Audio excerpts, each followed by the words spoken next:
Okay, well, welcome everyone to our Conscious Movie of the Month. My name is Trina Wyatt. I'm the founder and CEO of Conscious Good. And I am delighted, as always, to co-host this event with none other than Mark Allen Kaplan, who is the founder of the Integral Cinema Project. And thank you, Mark, for this year that we have been co-hosting this event. And I'm excited that we agreed to do Cloud Atlas because I had been hoping to have this juicy conversation with you for a long time. So before we get into that, into the meat of the conversation, let's do the perception practice. So if everyone could get into a comfortable position, if you want to close your eyes or keep them open, whatever feels most comfortable for you. Now bring your awareness to your body, to your physical beingness. Now bring your awareness deeper into your body, to your skin, your muscles, your organs. Your awareness, bring it into your veins and the fluids that flow through them, and to your nervous system with its biochemical electric charges moving through the neural pathways of your body. Now bring your awareness even deeper into your physical beingness, to the cellular dimensions inside these physical forms, and envision all the cells that make up these forms of your body. Now, bring your awareness even deeper inside your cellular beingness to the vibrating, dancing sea of molecules inside each and every cell of your being. Now see if you can feel your entire vibrating molecular field of beingness that makes up all these dimensions of your physical and cellular being. Now extend your awareness beyond your own field of molecular beingness into the ocean of vibrating molecules outside of your sense of physical beingness, to the molecules in all physical forms around you, in the clothes you are wearing, to the objects that you are touching or maybe holding, to the molecules in the ground beneath you, in the air you are breathing, and the atmosphere that touches your skin. Feel the molecules in the light that shines upon you. Now extend your awareness further into the vast vibrating field of molecular beingness that makes up the entire planet and beyond it, into the vast reaches of space itself, all vibrating at various speeds and frequencies.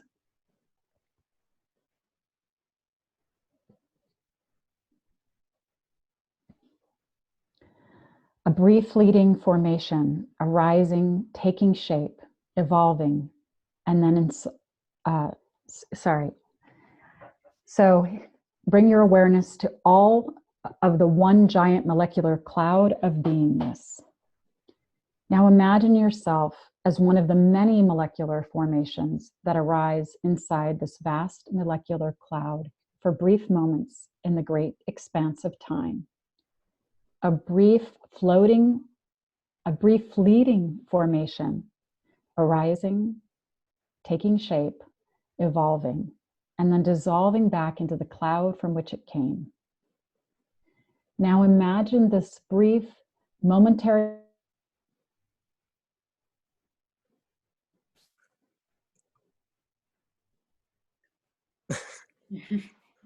Oh, we got lost in the cloud of beingness. The moment became eternity. All right, we're in the cloud. We're in the Cloud Atlas. And we've lost part of the cloud, and maybe Trina will come back. Trina, can you turn off your video and maybe then we can hear you?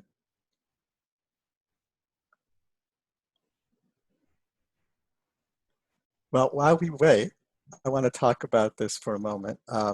Some of the things we've been talking about in the course that some of you have been taking, and also what we've been talking about all over is that the time we're in is a very, what anthropologists and systems theorists talk about as the liminal space. With what's going on in the world, with a lot of our systems deconstructing, and our physical, emotional, cultural, and social habits in flux, major all over the place. This is what they call the liminal space. It's when the caterpillar dissolves into pure liquid in the cocoon, and it's gone, but the butterfly hasn't started yet, hasn't begun to emerge. It's the chrysalis. And this is a very kind of pregnant time with potential for either extreme good or extreme bad or anything in between. And it's a time when all of our constructs are deconstructing. So so for example, having trouble online, a lot more things are happening. There's problems with bandwidth because there's big shifts in people being online at different times. And all of this is happening and they're trying to adjust. And so the system is trying to adjust to these shifts. And we too, are called on to enter these kind of fields and kind of ride the waves of it. And so one of the things we teach when we're trying to create transformative media is to take everything that happens as a co-creative input from the universe. So instead of Murphy's law being negative, it's Murphy's hints or blessings. So I see that Trina might be back. Are you there, Trina? I am. Okay. I'm so sorry. I don't know what happened. I'm going to have to figure that out. But hopefully all of you were able to continue without me and you were able to enjoy that beautiful practice that Mark created for us. Anyways, what we'll do is we're going to put that practice up online as well, so you could look at it later and play with it. What the practice is, it's kind of designed specifically for Cloud Atlas. And it would be great if you wanted to watch it again and start with that practice. It's one of the perception practices that we've been experimenting with, that we explore. And we'll also put the link to the article where we unpack and talk about what the difference is between perception practices and meditation. And there's a big difference. So we'll put that in the thing as well. So shall we begin with the exploration? Yes, please. Okay. All right, so Cloud Atlas came out in 2012. I just want to say a few things first, and then we'll open it up for discussion. One of the things that we look at when we're looking at an integral film, when we call something integral, is the integral structure of consciousness being embedded in it in some way. And sometimes a film is so integral that it's not integral. And so in terms of at the moment it came out, it was ahead of its time. So it wasn't integrating with the current zeitgeist. Like the Wachovski's previous work of The Matrix, was a deeply integral work, but that was integrated with the other structures of consciousness, so that the storyline was mythic structure or traditional structure, a mythic story as a foundation, and then the other structures were nested in it. So really, what we call a pure integral film is not integral to completely, because it's not integrating with the field, the collective field, fully. But that said, we need these works. I call them seed works. They plant the seeds. So other filmmakers are touched by it, other artists are touched by it. People start copying it. And even some people who are at the edge of making a shift can shift for it. So, but it's not penetrating wide. So this was a seed work. And it's interesting looking at it now because it's more resonant now than it was back then. And the reason that is because now we are in the midst of this major evolutionary transition to the structure of consciousness that Cloud Atlas was attempting to mimic and emulate. And that is a collective awareness, a deep collective awareness that is not just collective, but evolutionary in its collectivity. It's not just, being aware of our collective body now, humanity or whatever, but being aware of this collective within a grand scheme of our evolution. That's kind of the high integral awareness.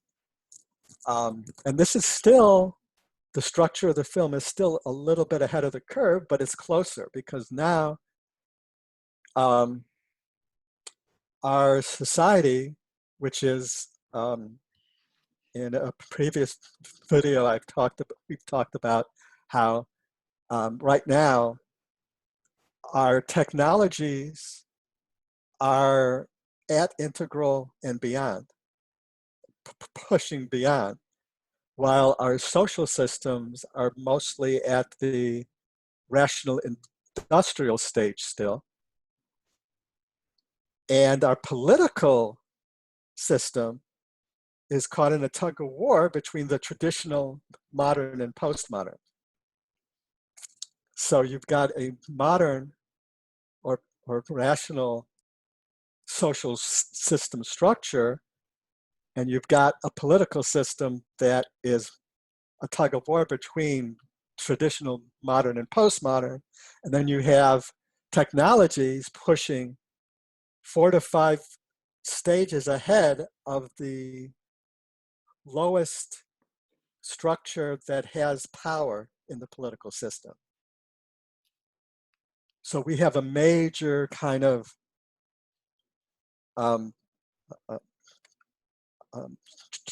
challenge and crisis here for us to kind of evolve through. And like what Einstein said, you can't solve a problem with the consciousness that created it.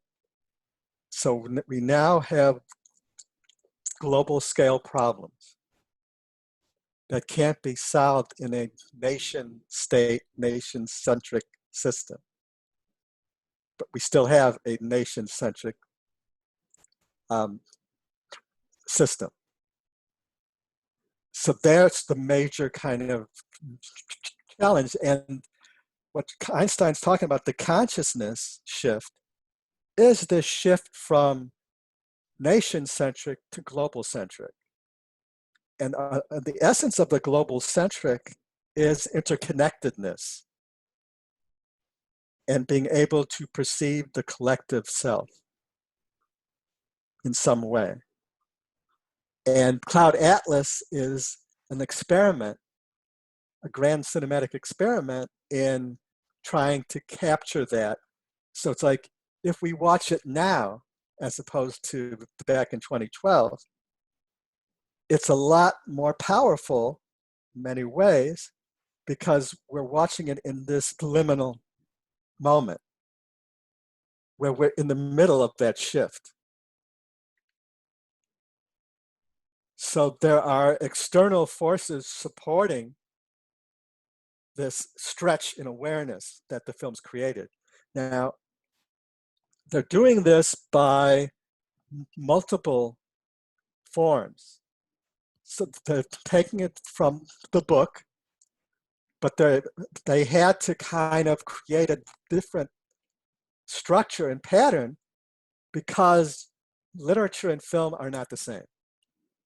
The cinematic language is not the same as literary language. They communicate very differently. And the mistake that a lot of people make when adapting works like that is trying to be literal and take it literally.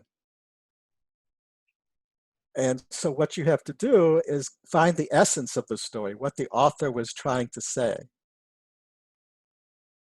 and use that as your foundation to shape it. And the author of the book and the filmmakers all kind of held this essence, which is that, as the author said, I'll just paraphrase it, so it's like, we are each a drop in an ocean, or our actions are a drop in an ocean, but an ocean is really just a collection of those drops. The idea, once again, all of this is about collective awareness. And one of the beautiful things they did cinematically was, number one, having the actors play multiple roles, which helped to kind of create this transcending of our association with physical representation. So what it does is it helps us to focus on the soul, or the essence of the being moving through evolution.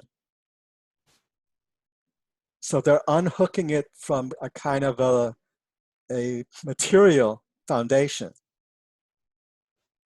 And it's more bringing us to an awareness of consciousness evolving and moving through the lifetimes.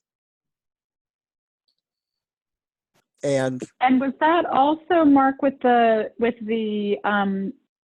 birthmark? yes, the birthmark is from the book as well. Right. Right. But they've added that with the actors as part of the cinematic language. So they took that. So yeah, there is the bookmark, the birthmark, The comet. the comet, right? And also in the book, you get really clearly that each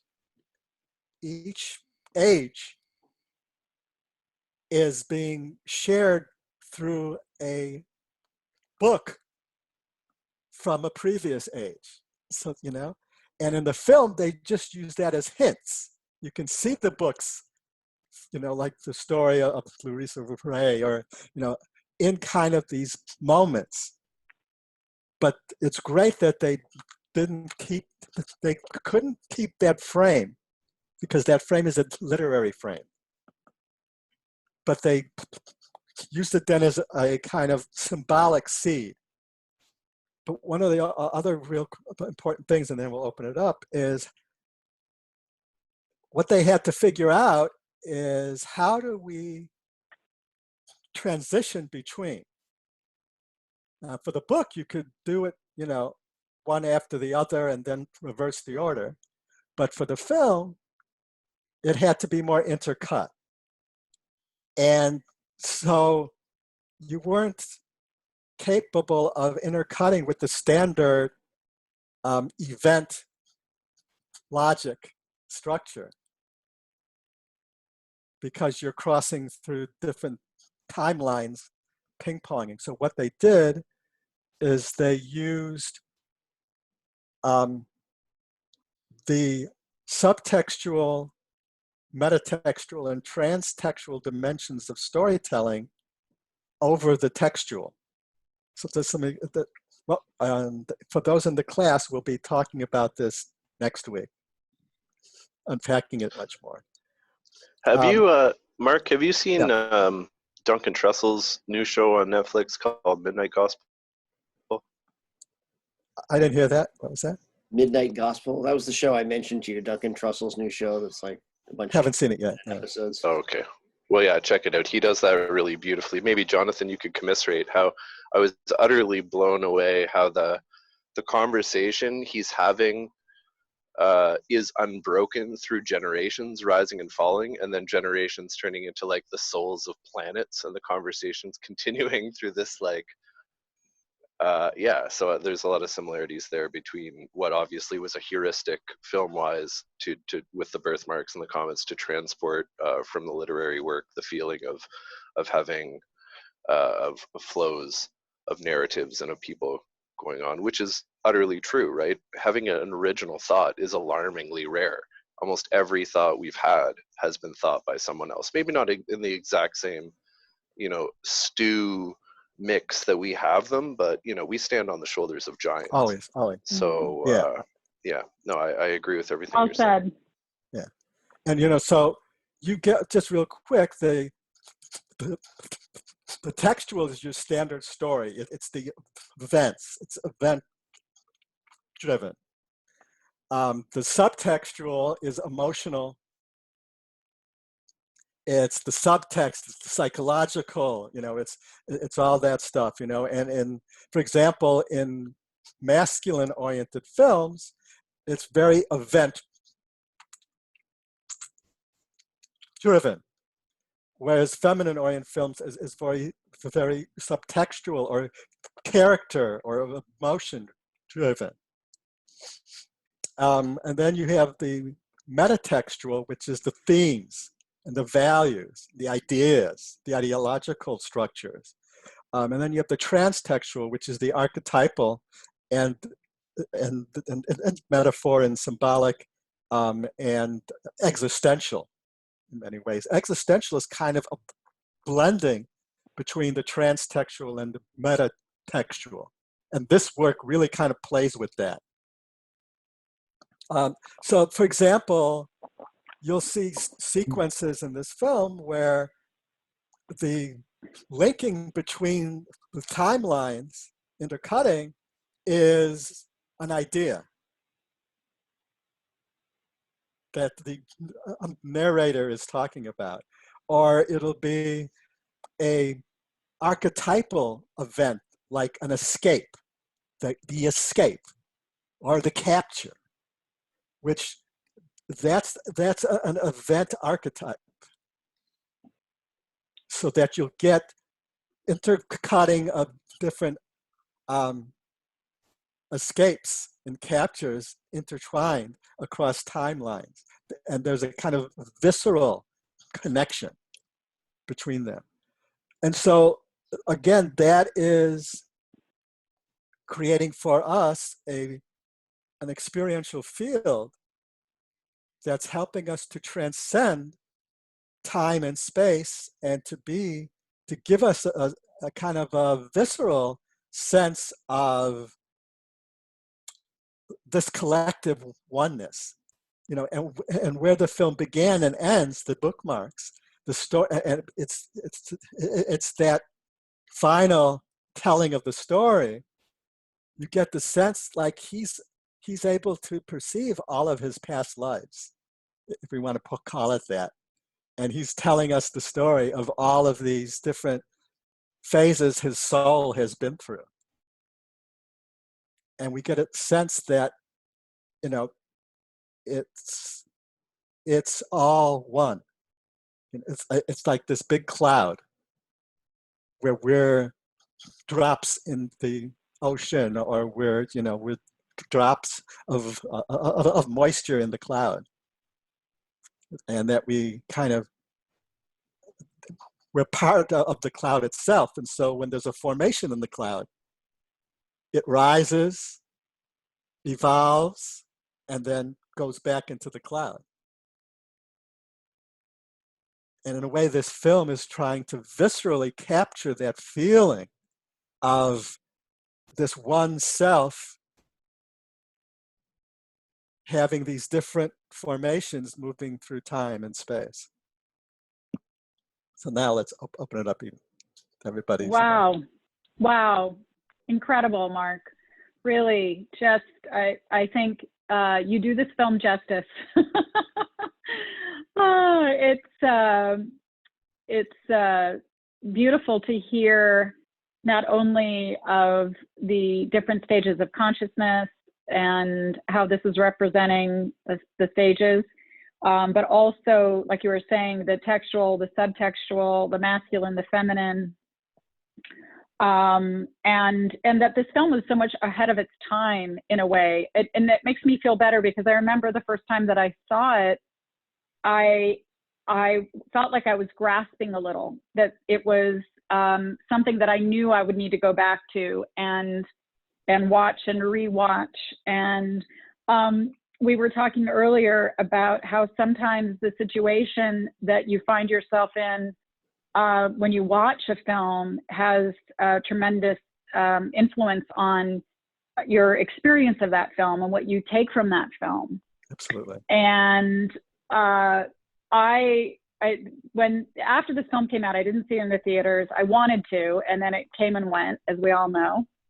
And I was on an international flight to Paris with my daughter, and I was so excited it was playing. And I watched the film, and you know, it was absolutely, I was spellbound through the whole flight. And we meet my mom there, and I'm in the bus with my mom, and I say, I just watched the most incredible film. I have to tell you about it. I have to talk about this film. And she said, oh, I haven't seen that film. And as I started telling her the story, she said, wait a minute, that sounds like a book that I read. What was the name of that film again? And I said, Cloud Atlas. She said, oh, yes, yes, that's a book. It's a book that I read. And we were in Paris, and I said, I have to get this book.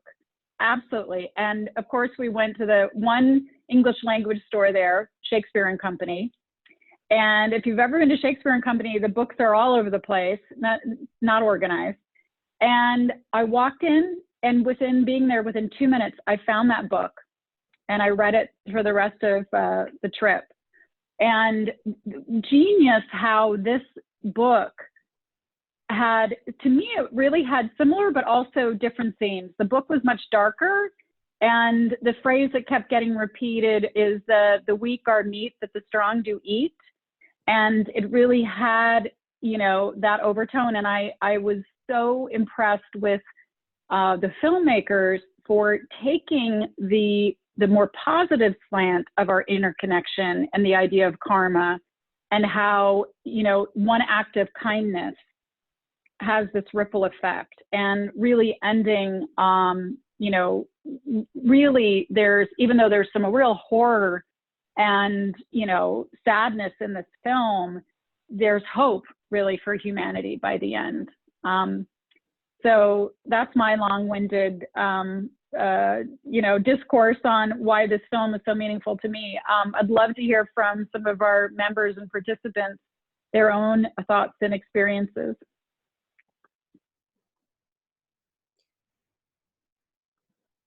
Who's next? Don't be shy. Lynn. Thanks, Trina. Oh no, please go ahead. Someone was about to say something. Go ahead. Thanks. I had read the book when it first came out. The wildest member of this book club suggested it. She's a huge reader, and I had never read anything like that, and I just really liked it. But when the movie came out, I think that I read the reviews, and again, I don't think it was in the theaters very long, and it got maybe kind of mixed reviews. I'm not really sure. But so I'd never seen it, but my husband and I watched it over the last 2 nights, and I really enjoyed it, being reminded about it. But I hadn't really known Tom Hanks was going to be it, so I'm going to say that I think it's really interesting to see Tom Hanks be used in so many different roles and have him be this like poster child for the coronavirus, right? He and his wife are like the first people, you know. And then last night, and he just spoke at this high school graduation that he went to here in Oakland. You know, he just was there. That's where he started in theater. So he's not been on my mind a lot this week, but I happened to be looking at something about Bill Gates last night online. And what book did he recommend this week? The book, Cloud Atlas. He gave a big review of this book that it's just such a small world. It's incredible. Yeah. So anyway, it's interesting, these little clouds, you know. I mean, Bill Gates is in the news so much with people with all these mixed feelings about him, and Interconnectedness. yeah, really. So thank you for when I saw that you were doing this movie, I was just really excited. Yeah. Thank you. Thank you, Lynn. That's great. I love how you're bringing that into what's happening right now, our interconnectedness. It's always happening. It is, yeah. Yeah, I appreciate what you're saying too, Lynn. And I mean, I hear something that resonates with me is that at the right time in my life, certain works not only really resonate on the internal level, but also seem to resonate externally, not only in what they represent, but yeah, in weird sort of synchronistic run-ins with things. That's beautiful. Thanks for telling us that. Can you guys hear me okay? Am I coming through okay? Yeah. Yeah? Okay. So I just kind of wanted to play with a couple of the ideas that that Mark put forward, because they really appealed to me. So Mark, you called this a seed work? Yeah. So like in a sense, would I be off the mark if I said that it like something like it had to be told, or it's inevitable that it would be told as some sort of milestone along some sort of integral evolution, given whatever time frame, something like it? Or Yeah. Well, basically, I mean, when you look at the evolution of an art form, of any art form, you have those further reaching explorers that go way ahead. yeah, but I mean, this they isn't a new inspire other invention. artists. This isn't a new invention. This is a rehashing of sort of the Buddha Maitreya. This is a Hindu tale of everyone being in Indra's net and all being. So this is an old tale. To me, what's profoundly new about it is embracing the modern mentality and understanding of things that didn't exist in the time of the Buddha, let's say, and also the elegant media of film to take it to a trans-sensorial level that hearing some lama Om Mane Padme Om to you for hours and hours might not kind of break through. So it has that kind of like more visceral appeal. Okay, so that's one thing. So let's say that, you know, if the Buddha Maitreya's thing, or I mean, the idea of the Buddha Maitreya and the whole like Buddhist revelation is a thing that humanity had to have. That's one idea I want to kind of play with. Another thing would be like Noam Chomsky and his work with like deep language, that there are certain words that are just said if a species is to set about making sounds that are to represent anything. There are just kind of certain words. And then another thing that Jordan Peterson brought up that I heard of was that there are certain stories which must be told, which just must be told. And I guess he was, the Bible was one example, but an example that appealed to me more was like that of Dostoevsky, Crime and Punishment. And like, if you're going to have a legal system, then this story has to be told about the person who gets away with this, except for their conscience. And what does it look like when, you know, a self-reflective person gets away with murder except for their conscience? So that's a story that must be told. So that's another kind of thing. Maybe that one's the weakest link. And then the fourth thing is, are you guys aware of the work of a guy named Stan Tenen? And like most good things in my life, Terence McKenna turned me on to the work of Stan Tenen. But he's a linguist and a geometrist, and he created this mind-boggling artifact called the lily, or the Shama flower, which is this crazy looking metal sculpture that you can shine a light on, and it will project, depending on where you shine the light, each one of the Hebrew letters. Cool. Which is bizarre, right? Why should there exist this thing that does that. And that, I mean, begs the question, does one of these exist for every yeah, stantenin, is it Tenan? I don't know, but yeah, okay. Yeah, stantenin, and the thing's called the shama flower or the lily. I guess But he's yeah, you can look at this. Meru Foundation. That's the one, Meru Foundation, yeah. Okay, so yeah, so do all letters somehow, as the Hasidics rabbis would say, like, does the Torah exist in some sort of like super dimension? So yeah, these are kind of things that I wanted to play with. The idea that some stories have to be told, some letters and words are fundamental to the very like exercise of humanity through Chomsky and his folks, and then this being, as you said, a seed work, and the idea of like, does it have to be told to kick humanity in the butt? I don't know. Those are the things rattling around in my bat cave. Okay, that's a lot there, but let's start with the seed work idea. So what I'm talking about is there's seed works, and then there's works that penetrate the collective. So when we're looking at the evolution of a medium, each medium tends to evolve through the structures of consciousness. So when a new medium unfolds, it starts at an archaic, very simple. So like when film first was born, they would just shoot the horse, the horse running, or a train pulling into a, and then it evolves over time, and the language of that medium evolves, and it evolves in stages, and there's a co-evolutionary relationship between the audience and that medium. That there's this. So, for example, this idea was first told to me by my mentor, Robert Weiss, who was the editor of Citizen Kane and directed The Sound of Music, West Side Story, The Day the Earth Stood Still. I mean, oh, just those little things. Just those little things. Amazing, amazing man. So he said in his span of years in the industry, he saw how at the beginning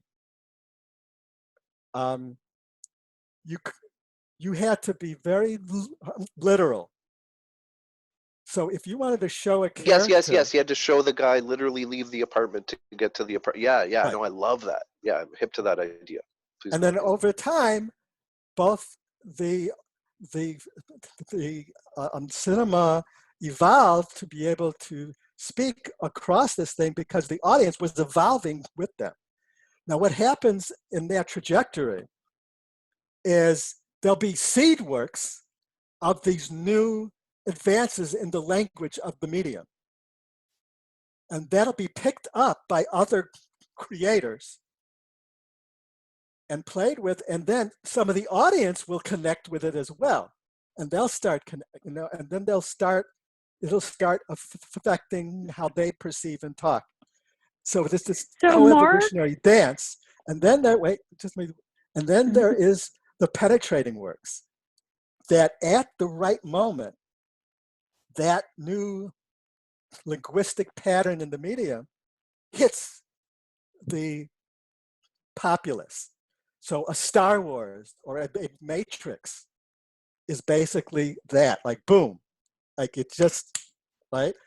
In music, I like to use the example of a great seed work is the Velvet Underground.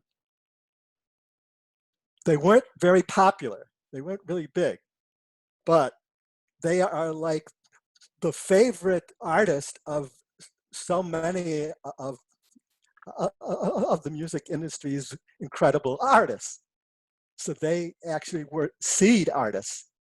They helped evolve the medium of music. So Mark, so what you're saying, so this film, Cloud Atlas, is a seed work. Yes. And it was done in 2012, it came out. And what can you point to show of newer works? Is it something maybe by Christopher Nolan, or like what other films, or have we seen any since?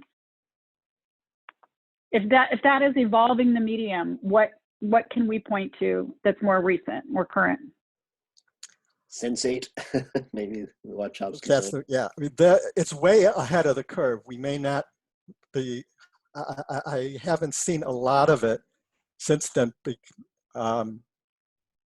because also one of the dynamics that's been happening is that in 2016 we've gotten a lot of de-evolutionary structuring going on, and everything coming apart, so that the arts. So there's a little bit of a, the trajectory is kind of shifting. Right. We've gone a little backwards, and instead of using that as a powerful momentum forward, and in terms of evolving the art form, right? Yeah. But now, I think, my prediction is now its seed will spread more. Now. Right. Yeah, I think. Now, is there? Sorry, is that Jonathan? Yeah, I was going to say I think it's hard to draw a straight go ahead. line from the seed work to later works, but I mean, if you look at things like Westworld as a very complex, twisted narrative, so I mean, there's a number of things coming online. Where this type of complicated narrative are becoming more common. So when you have a seed work early on that drops, and some people see it, a lot of filmmakers see it and then say, oh, I can structure my popular science fiction show like Westworld using some of these ideas of interconnection through time and characters, Good point. Yes, Westworld is an example. Well, the thing I'd also like to ask is, one of the things that I thought was highly unique about this film and the story is going into the future. When we start off, the Tom Hanks villager on the island, we think of as, being pre-colonialism, right? This is early man.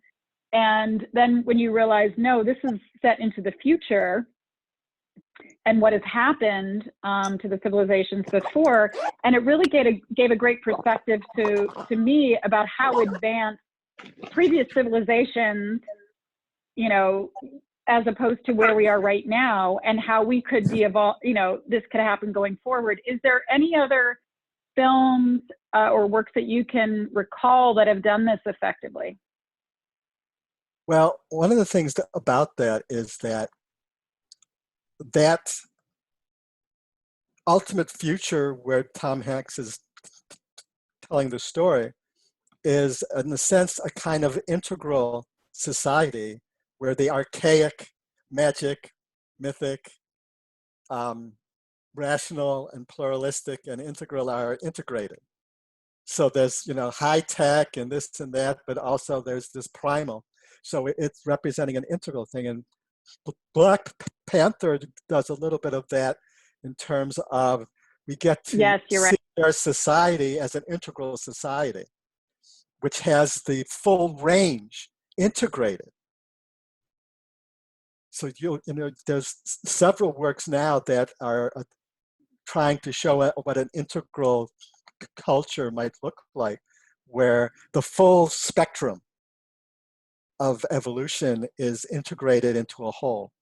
In fact, this one makes it quite explicit because, you have one of the themes in the earlier time is this white man who has to face the fact that he's seen Black people as other, and now he can no longer non-humanize this person who saved his life, who's now just a human being.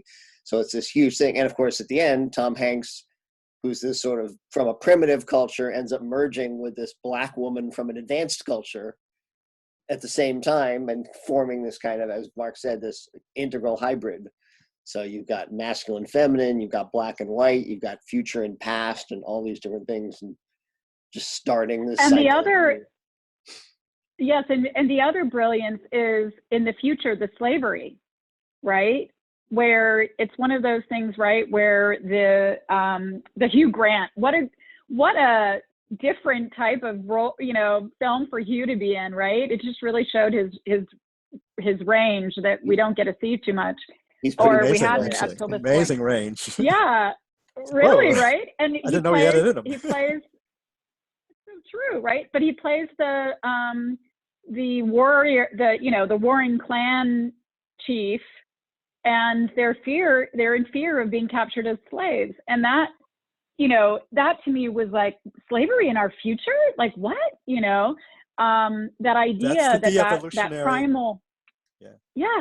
But in fact, there's a form of slavery even in the super futuristic world, but it's these fabricants, but in a way, they're manufactured slaves.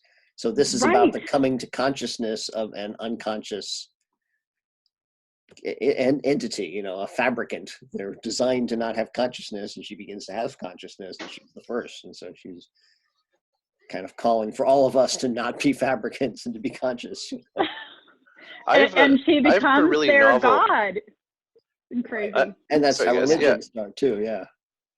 I have a really a novel candidate for an integral movie. I don't know if I'm probably the only one who saw it through this lens, but it's Zootopia. I haven't seen Zootopia.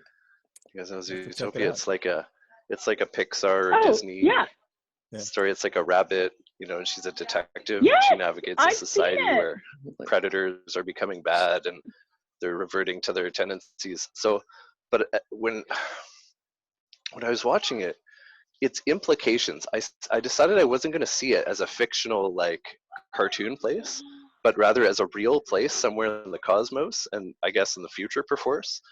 So I kind of saw it as like a planet that humanity had terraformed and then put in place these massive generators to keep part of it cool and part of it hot, so that the polar animals could live near the warm weather animals, and had augmented their given them cerebral cortexes, and arms and legs, and they could just walk around. And there was probably a bunch of grad students controlling the core of the planet, and they would they had diplomatic ties with the rest of humanity. I was like, yeah, wow, that's how animals should be in the future. That would be cool. So yeah, that's my integral take on Zootopia. I guess everything can become I think it's enough. Yeah, but I think that's a great option for another movie of the month, because one of my hopes for the near future is more filmmakers, more visual storytellers are using humor and incorporating humor and animation and all of this, so that we can laugh and transcend. We can.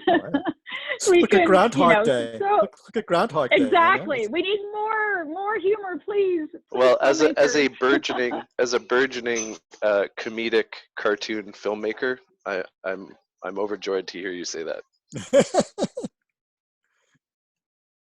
Awesome.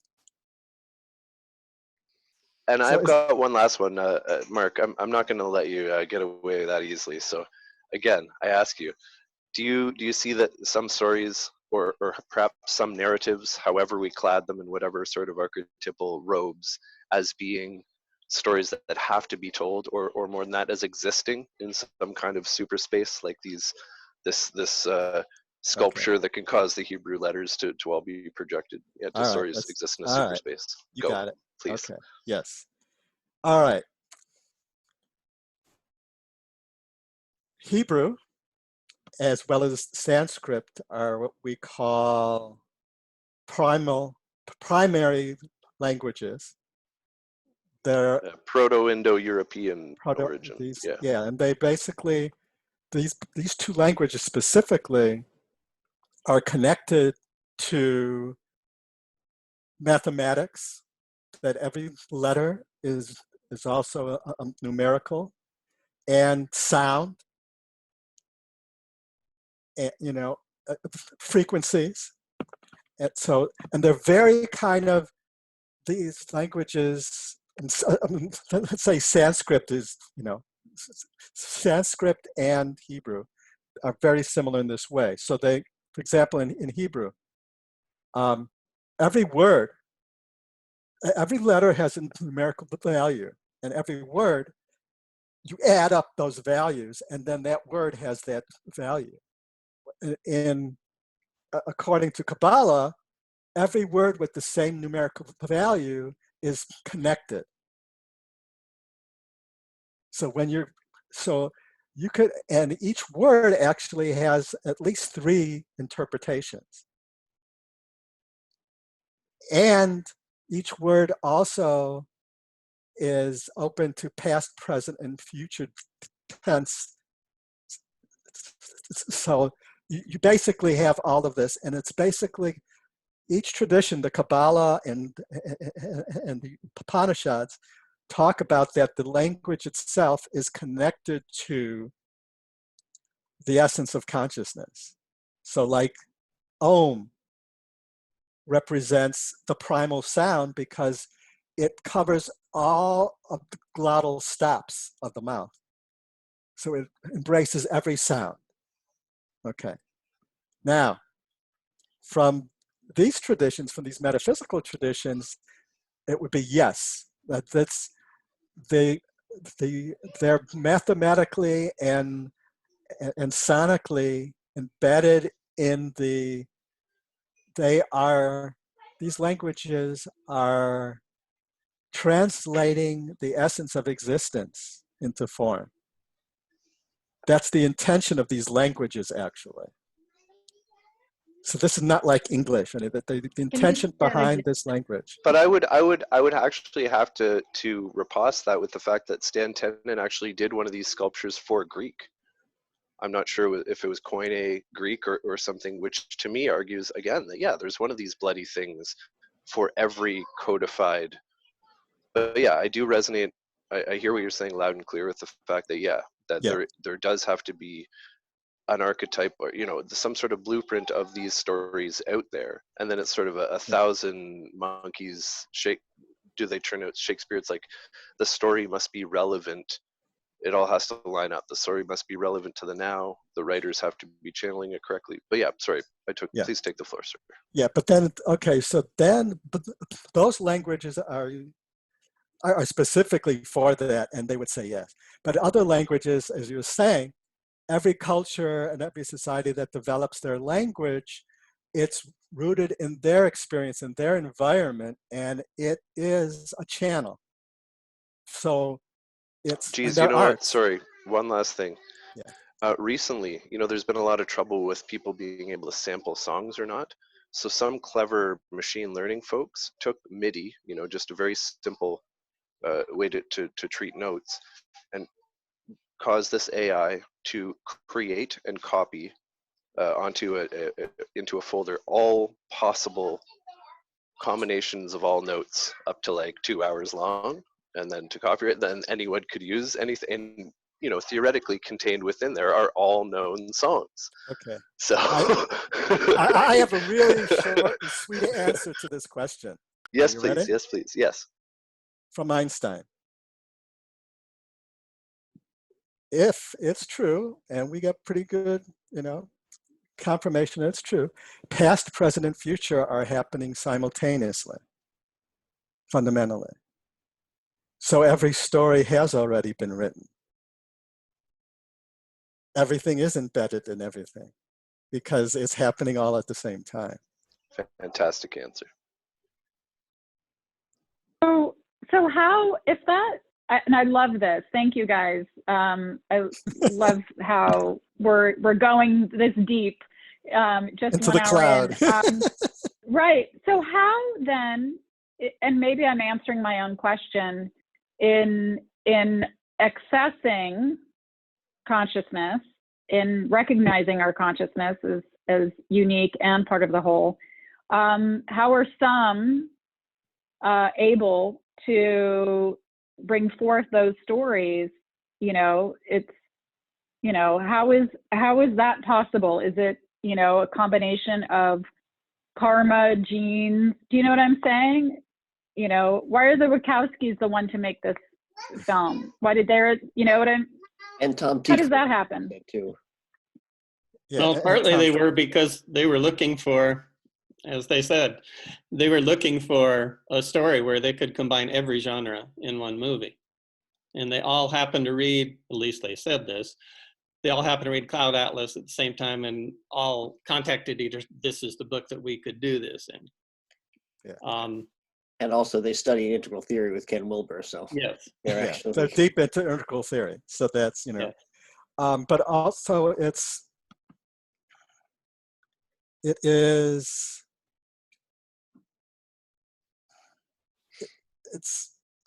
each life,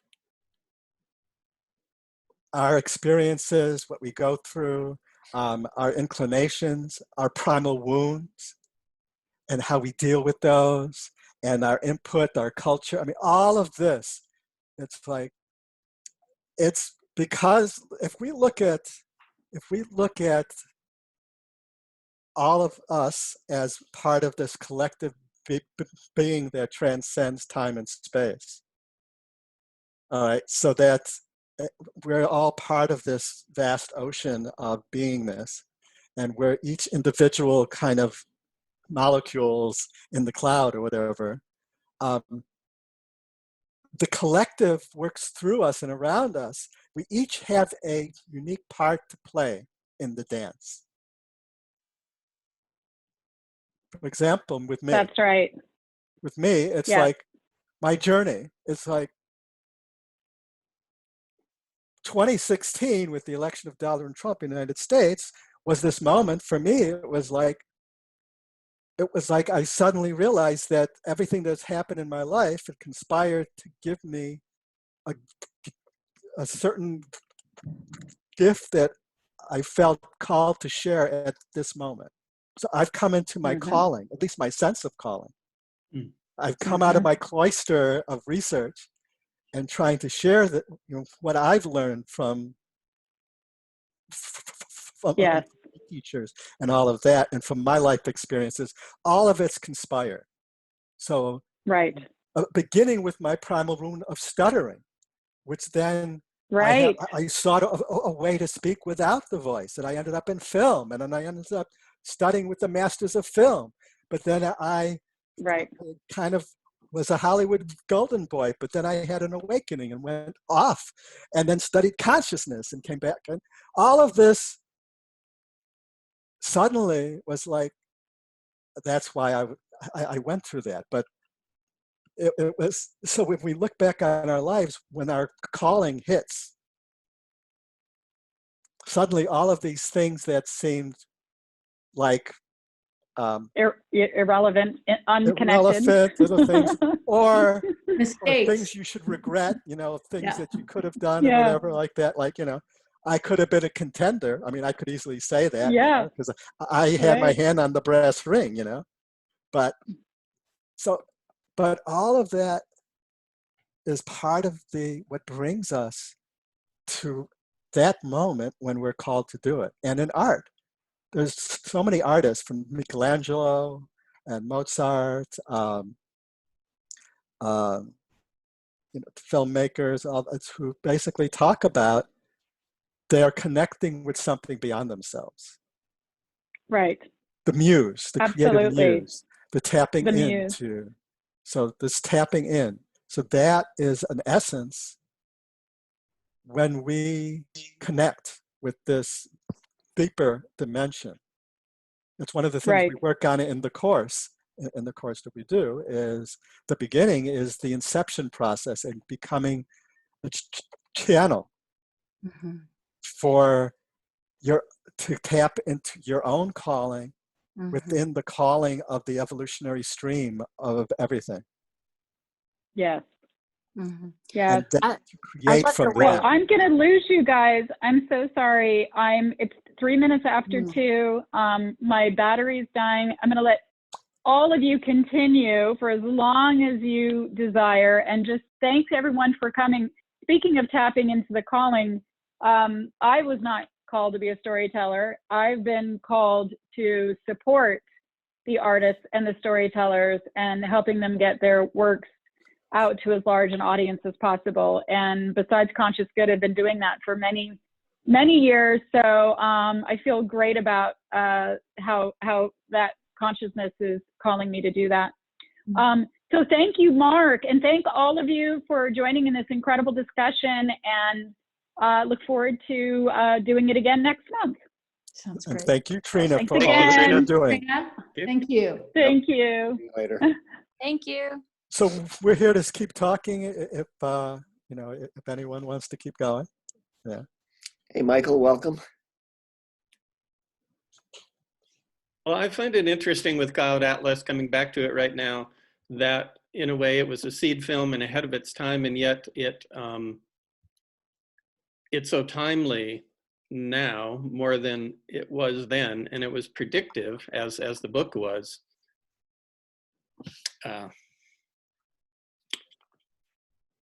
And there's the interesting, seemingly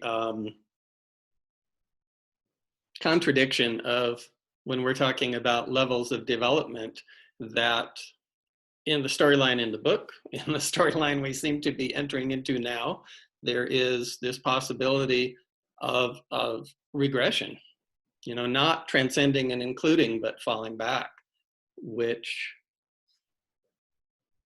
yeah. So I wonder if this film is going to, and the book are going to become better known right now. Should be interesting to see that. Mhm. Maybe. And the book, and as was already brought up, the book is so much more negative in its viewpoint. It's all about the collapse, and the film is very different. And so it's especially, since so much that's happening right now, I've been reading a lot of Charles Eisenstein, is how do we deal with this grief, and how do we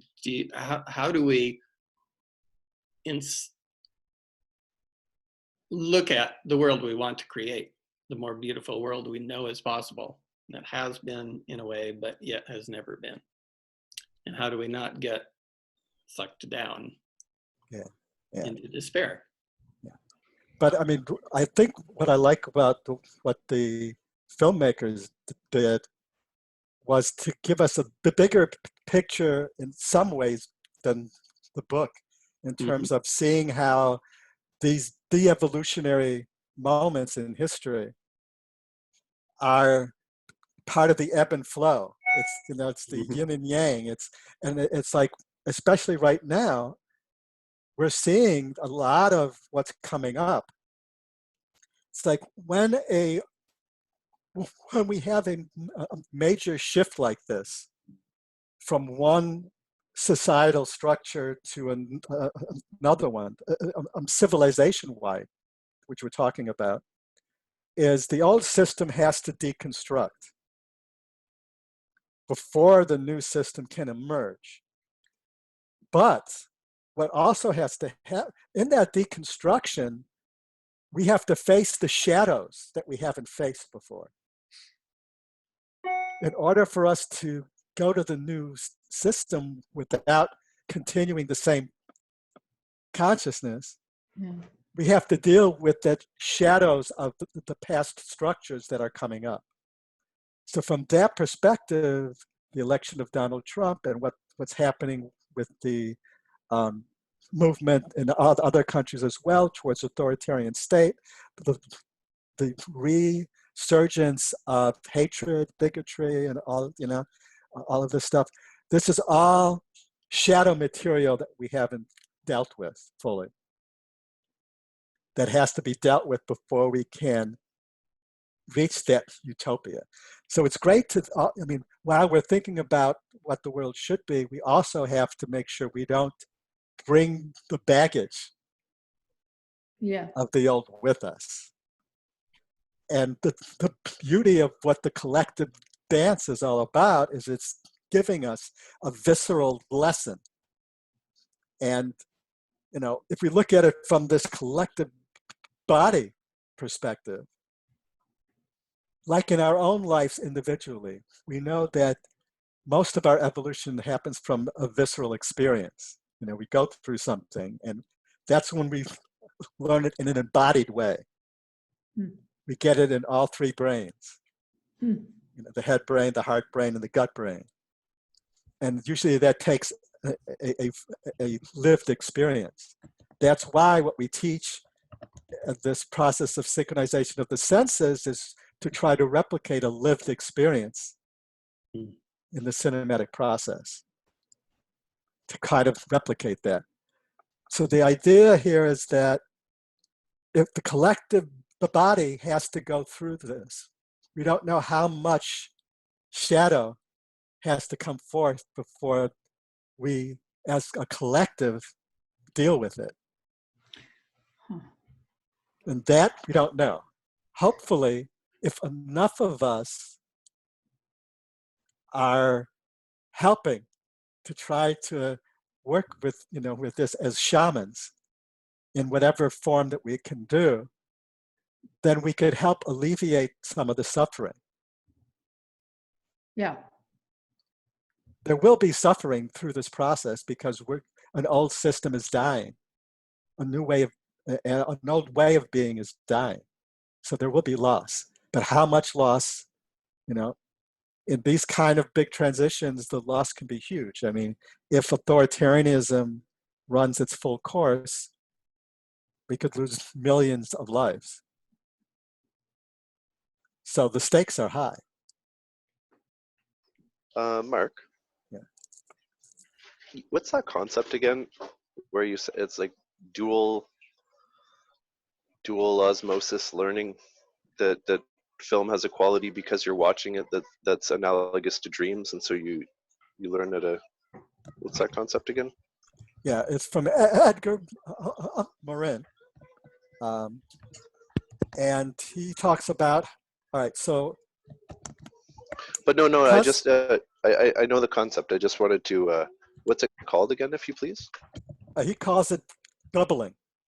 Doubling. Okay, so I think he's definitely right with doubling, and I'm wondering now that that these little doohickeys are more of a thing. And then you also have TCDS, transcranial transdermal cranial stimulation. Could we see a tripling, and plant teachers as well? Could we see a tripling or a quadrupling, in the way we consume media and get messages really out there, something like that? Yeah, well, basically, the virtual reality is a high integral technology because it actually is a perception taking technology where we can viscerally take a different perspective. So yeah, that becomes a lot more embodied. So there is, in Marin's thing, what it wouldn't be a tripling or the doubling, but what it would be, he unpacks the doubling to degrees of projection and identification. All right. And this must all be based on the mirrored neuron, the phenomenon of the mirrored neuron, that primates can viscerally feel what they're seeing if they've had an analogous situation in their own life. It's connected to this, yes. Mm-hmm. Yeah. And so virtual reality increases the depth of projection and identification. So it increases the doubling capacity. So, if we have a standard film, the doubling happens let's say, if we go from a scale from 1 to 10, with 10 being actual lived experience, then using synchronization of the senses in a film or a video would be like 5 or 6. VR would be like 8 or 9. And transcranial, inside, itself would be kind of 10. It would be fully, in it, No, sorry. TCD, transcranial direct stimulation, isn't a future tech where they sort of beam VR right into your brain. It's some sort of learning enhancement.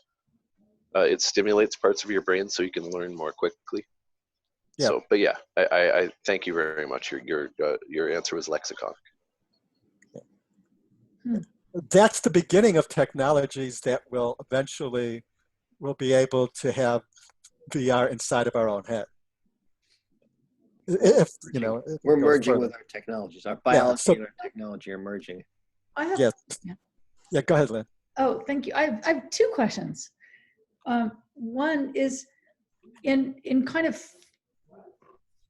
emerging from one level into the next, say in a stage like this where we've got the technological aspects far ahead of the sociological, does that then become kind of like that's the battleground? Is that what we're seeing now? Is the tech, is it good or bad? I mean, if it's advanced, it seems like it's what everyone wants, right?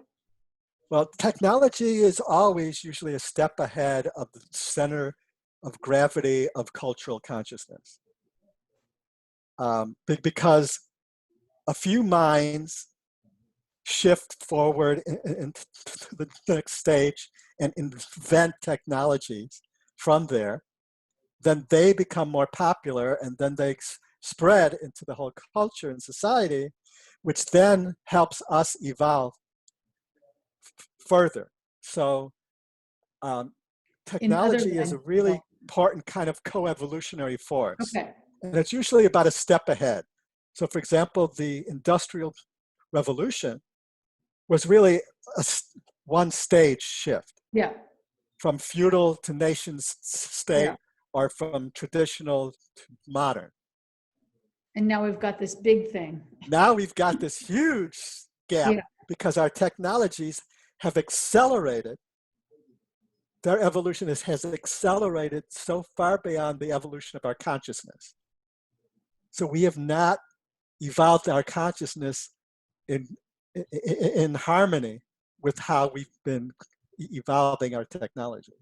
Okay. Because it's been happening too fast. Yeah. Yeah. Or the collective to kind of experience it, and so that is the challenge. Is we're in the middle of this big shift that is coming at us from multiple dimensions and structures, and we are dealing with a gap between 3 to 5 stages in this full arc. So you've got the gap between the leading edge of our technologies and the lowest edge of our power structures is like 5 stages, 4 or 5 stages. Yeah. Well, so then huge gap. What is in our small group in the class this morning, we were wondering about the catalyzing target. Does that have to do with these type of shifts, or is that just an individual thing? You use that term and we weren't familiar with it. Yeah, that term is used, but if you're trying to make transformative media, you're trying to help, let's say in this situation, you're trying to help fix this gap or the shift, then you'll target a certain area. So like if you want, you can target the whole thing. But, I see. It's you the could target that you will use for catalyzation, or this is where you see it's like finding the lever in a way. Right. So let's say I want to help people evolve into being able to really feel interconnectedness. Well, when we understand the stages of development, we know that it's not till pluralistic where that comes online in a very embodied way. So then your target, if you don't want to be preaching to the choir, which is basically making a film about interconnectedness for people who already perceive interconnectedness, if you want to really kind of help people evolve to see it, then you'll have to target the rational stage, because that's the stage before. Okay, that's the catalyzing target would be. So then you want to, and then you understand your audience. Say, all right, so I'm going to be communicating with people who are coming from the rational construct. And how do I bring them into the pluralistic? How do I bring them into seeing that? So that's kind of a specific kind of catalyzation target.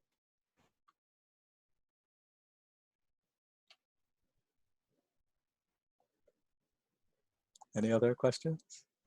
One thing I was just kind of noting, it seems to me one aspect of an integral film is that it tends to be more hopeful than pluralistic can be. I mean, I'm not sure. I read Cloud Atlas a year or two ago, and it didn't have a huge impact on me. I enjoyed it, but I'd already seen the film 4 or 5 times by that point, so I was just kind of, oh yeah, and my memory is that it's more pluralistic. That might be why it's more grim. Just kind of everything is kind of interconnected, and there's this sort of, I don't know if you actually read the book or not, Mark, because it's a big long book. And yes, it is more pluralistic than. But the movie, I mean, the Wachovskis really brought this idea that there is sort of an overarching viewpoint. That's one of the things that makes for an integral films. You really feel like there's a big picture view that everything actually is unfolding for a reason and to a purpose, and there is actually an evolution. And by the end, you can kind of see this. It doesn't mean it's hopeful. I mean, it's hopeful, but it's not. I mean, we know that the goddess character didn't manage to save the civilization because it all collapsed, but at least certain pockets of it still exist, in the form of both Tom Hanks and Halle Berry in different worlds. But and in the book, it was interesting because the Sanmei period there, much different than the movie, there is no truth. There is no single truth. I mean, you find out that the rebels were part of the government. I mean, there's no, it's that postmodern, post-truth dysfunction. That's what that whole section is. In the book. In the book. Oh, that's interesting. In the book, there's no good guys really, except kind of for Sanmei, but because even the revolutionaries are part of the government. Yeah. I couldn't remember. I remember at that sense that the book was more pluralistic. So in a way, yeah, and it's kind of the dark side of pluralism. I'm into the Wachovski Tykwer vision, and I want to mention Tom Tykwer as well, who's a great filmmaker, songwriter who's also worked on this. Yeah, and I think Jonathan's absolutely right. Is integral films, even if they're dealing with a dark subject, they tend to, when you get the bigger picture, you get a kind of a sense like all of this is happening for a reason. Yeah. There's, even though there's a lot of suffering, there's a bigger reason. There's a bigger purpose to this. So I would say, I'm going to jump in one more time. So Dance of Reality, Wachovski's film, is I think extremely integral because he works on all of those levels, because he's recreating and going through his life, and some of the phrases are, rejoice in your sufferings because that will get you to me. It's this kind of overarching. I'll have to if check you that just out. watch the trailer, you'll see the theme kind of all included in the trailer. And Dance of Reality? Dance of Reality. I think it's wonderful.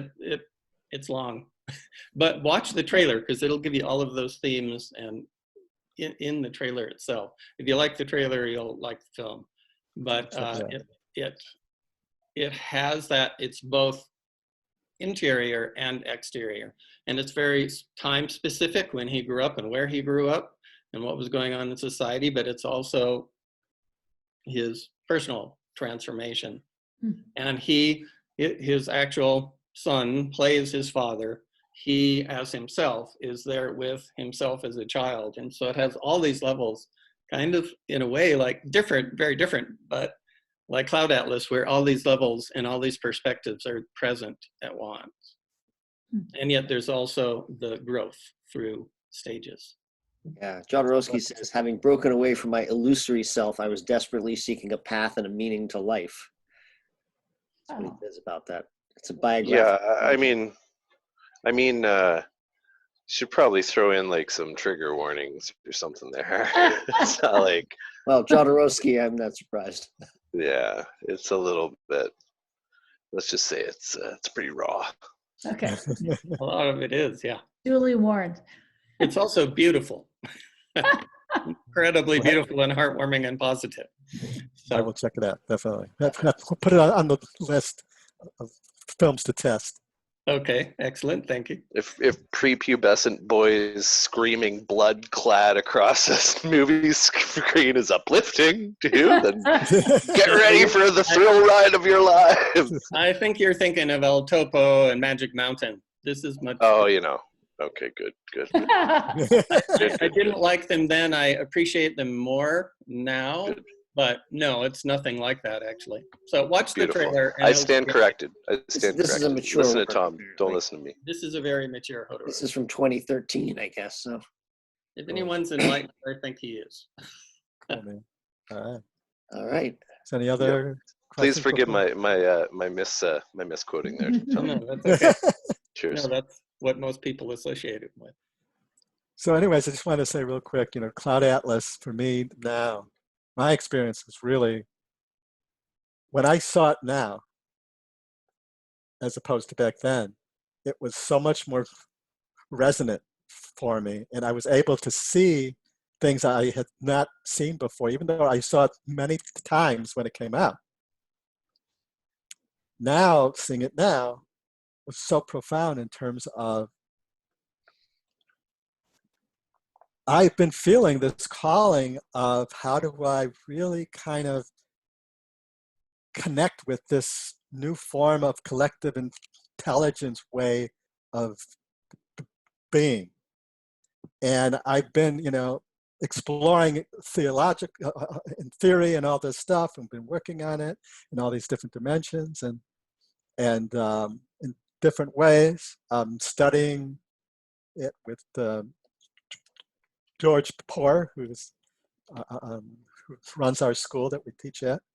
Anyways, and then it was like, for me, watching it this time with the experiences I've had exploring collective intelligence processing and trying to perceive from the collective, it was like suddenly this film made so much more sense.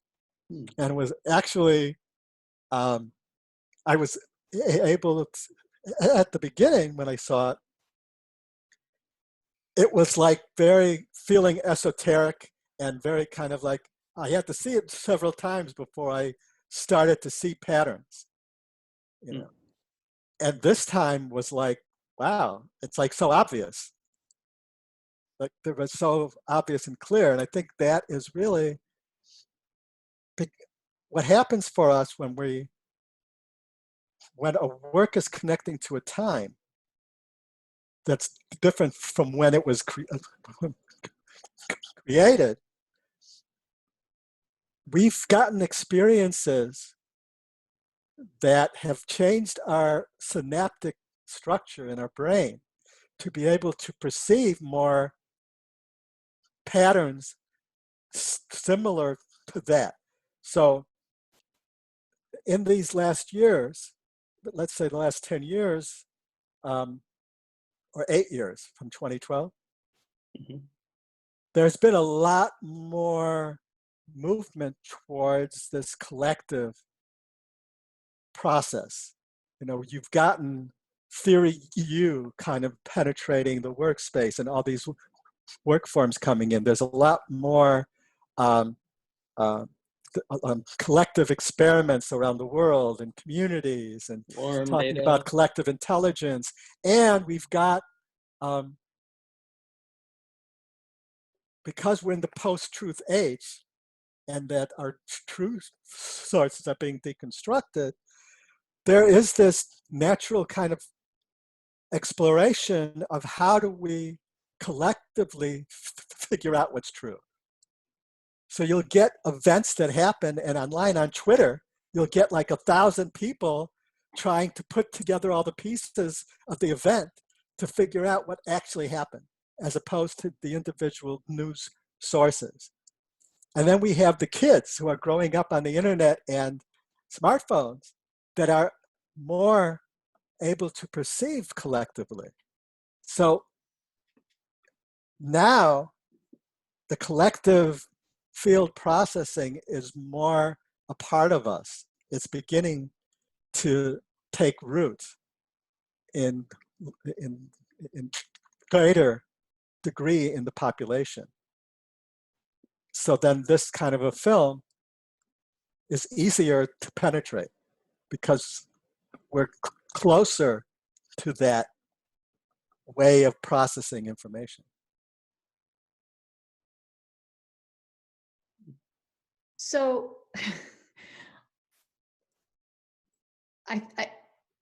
it's like bowing to the master, because it's like in hearing you talk about this, does this mean like in Cloud Atlas, in the futuristic segments where they have the fabricants so the next to the last time frame, when the fabricants develop consciousness, and I think they're going to stop that process. Is that like these are the uneven lines of development? They had the technology, they had is that there's so many different ways in which, their cruelty was something that kept up until then, and maybe it didn't go to Mars or wherever they ended up.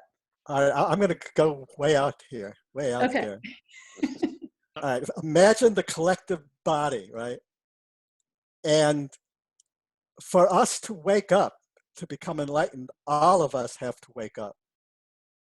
Because if we're a collective body, parts of us can't wake up and other parts not wake up. For the one self, the collective self, to wake up, we all have to wake up. And some of us don't want to wake up yet. Thank you for going there. But some of us are not that's ready. also the idea. That's the idea also, like the Buddha Maitreya, the Buddha who will come. It's a very sort of Mahayana idea that if someone is good and proper enlightened, that all beings everywhere, sentient and non-sentient, will spontaneously achieve enlightenment in that moment. Yes, it's like there's that concept that if one of us reaches that state, all of us or a lot of us will instantly get it. I tend to think that it's probably more like when we reach a percentage of the collective waking up, then there will probably be so I think, it could be one person. That's sort of the resident part of the 100th monkey idea, which I don't think it's true that it'll jump from island to island, but when, enough monkeys know something, then suddenly it seems that all the monkeys begin to be able to know it more. We've talked about that. And that's actually, we have a person, John in the field, in our circle of friends, a good friend of Dennis's who he was just talking to. Sorry, I've got the chairman of the board here. What? Hello. Nimi, can you hang on? I'm trying to talk. 1 second. Rupert Sheldrake and his whole idea of morphic fields. Yeah, exactly. So when the mice do the maze on one. I don't know how solid those are, but no, he's done good tests, and they weren't even with his own data. They were testing mice who could do maze running, and it turned out like one set of researchers did tests, and then like 10 years later, another group of researchers did tests, and where the best times of where the first group of mice finished off was where the next batch started, not in fact at the beginning of the curve where it was to be expected. So the idea is, once anything is done, it undergoes, as Alfred North Whitehead would say, the formality of actually occurring and being pulled down out of the potentiality space.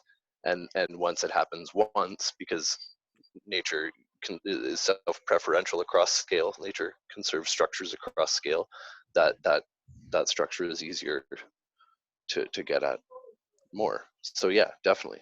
Yeah. All this in support of what you're saying. Yeah, absolutely.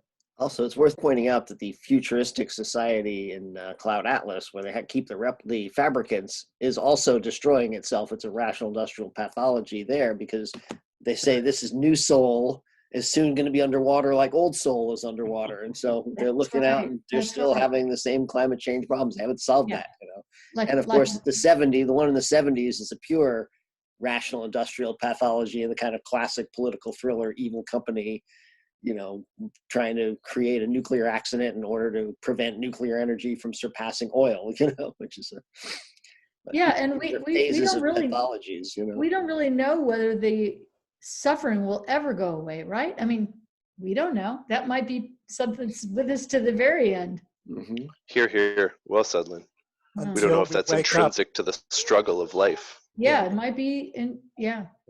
Well, in terms of from the perspective of this collective self theory, one of the concepts from Kabbalah is that the idea of the Messiah or Mashiach is not a person. It's a state of consciousness of awakening to the one self.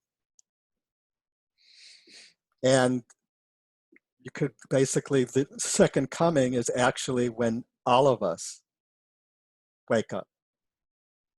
Or enough of us.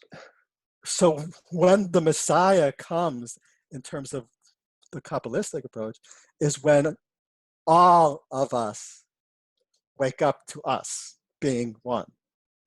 So until that happens, there will be suffering.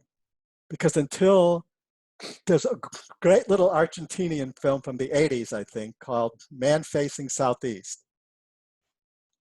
I don't know if everyone's seen it, but it's, if you can see this film, it's great. This, you know, basically the high concept here is that what if Jesus came back as an alien in an insane asylum? So, but there's a scene. Wait, isn't that what happened the first time around? Yes. There's a scene where the psychologist is like talking to him about, you know, how fucked up it is because he keeps like handing away his food or his coats, or, you know, just, you know, giving, you know, and saying, you know, that's not rational. That's not, and then the alien basically says, well, I think what you do is not rational. Because if your arm is cold, you're going to cover it, right? So that person is cold. They're part of me. So part of me is cold. And I have a coat. I'm not cold. So it's the most rational thing to do when you're coming from a collective awareness. So, but until we all get that, there will be suffering. Because then we're attached to this world of form. From that perspective. So yeah, as long as you're in the world of form, there's yin yang, there's, you know, darkness and light, you know, shadow and substance, you know, this, you know, this duality is part of this world, you know. I think something I don't even know if we talked about with Cloud Atlas is that really what connects everything is love. Love is the thread through all of it that they talk about. It's not just that we're all interconnected in some kind of rational way. It's that there's a field of love that seems to move through time, and all the people who operate at their best selves do so out of love. And the people who don't operate at their best selves do it because they're not operating out of love. They're in the world of separation. Yeah. But it, Yeah. And that, that way, yes. Reinforces greed and hate and slavery. And love, if you look at Sri or Bendo's work on mapping the evolution of emotions, he talks about how love is the primary emotion of union, the opposite of separation. So the, you know, hate or fear is the emotions of separation. You know, I'm afraid of this, you know, or, you know, I hate this projecting of separateness. You know, whereas love, you know, as Jonathan points out, it's the unifying field. You know, it's the, and in the previous film that we talked about, Interstellar, it's also that same thing. You know, that love is that's the force that helps us evolve, because that's the force of oneness, of connectedness. And I will say that in both Interstellar and Cloud Atlas, the women had a central role in kind of holding that forth and voicing some of the language about that. Yes. Yeah. Yeah. Absolutely. That's primary. In fact, this was the first film the Wachowskis did after they both transitioned into women after being men. So there's very interesting, and Sense8, they really play with it even more. But yeah, these sort of man's man action directors who made The Matrix both became women. So there are a lot of elements of masculine and feminine and agency and communion in these. I'm really the integration of those. no Right. idea. The fact that even in this film that the gay character has an affair with the wife, is sort of very progressive for the time. He's just bisexual, sort of sexuality being kind of more open. And yet none of that you're not hit over the head with it, like has happened so much since 2012 in a way. Right. It's just, he says, don't worry, it's just purely, nothing to and worry partly because about. it's centered in love. Yeah, it's centered in those characters and that. Yeah. Yeah. I think actually this is a great point, Jonathan, too. I think we've talked about this with the new movement in American cinema. Is one of the advances they've made is they're doing this incredible integrative work, and they're approaching white supremacy and all of this stuff with love. Mm-hmm. The power of love. And that's this beautiful kind of incredible force that they're channeling into these new works. Incredible stuff happening with them. And it's essentially love, Mm-hmm. Well, any more before we sign off? I think it's That's a nice place to stop. love. All right. Peace, love. We're all in a It's all collective love, field dudes. of love. And ladies, dudes collectively. Cool. On behalf of the Conscious Good Creators Network, thank you for joining us. Thank you. Thank you for having us. We'll see you all next time. Thank you for being us.